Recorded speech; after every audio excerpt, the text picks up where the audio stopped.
Bienvenue sur la vidéo où je vais d'abord vous expliquer qu'est-ce que c'est que la charge mentale. La charge mentale, en fait, c'est une tâche invisible qui consiste à organiser toutes les choses qu'on doit faire pour les enfants. Donc, que ce soit de préparer les repas, de préparer les lunchs, faire les devoirs, organiser les rendez-vous médicaux, faire le ménage, attribuer des tâches aux enfants. Donc, ça, c'est la charge mentale qui va être en lien avec l'organisation familiale. Évidemment, il y a une charge mentale associée à plusieurs sphères qu'on a dans notre vie.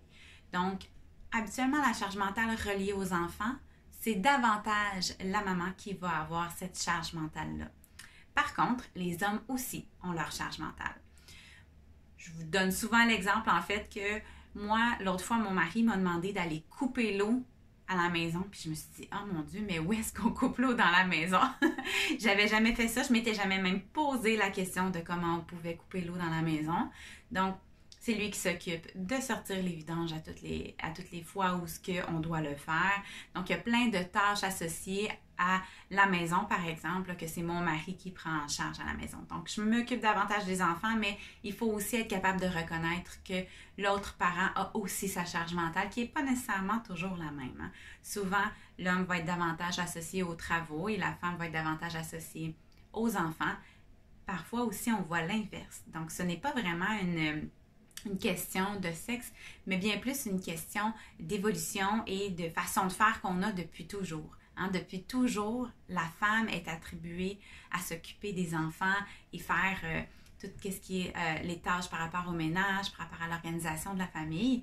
Et les hommes sont davantage attribués à tout ce qui est la sphère du travail. Hein. Il y a quelques années, les hommes devaient être les spécialistes du travail et les femmes devaient être les spécialistes de la maison.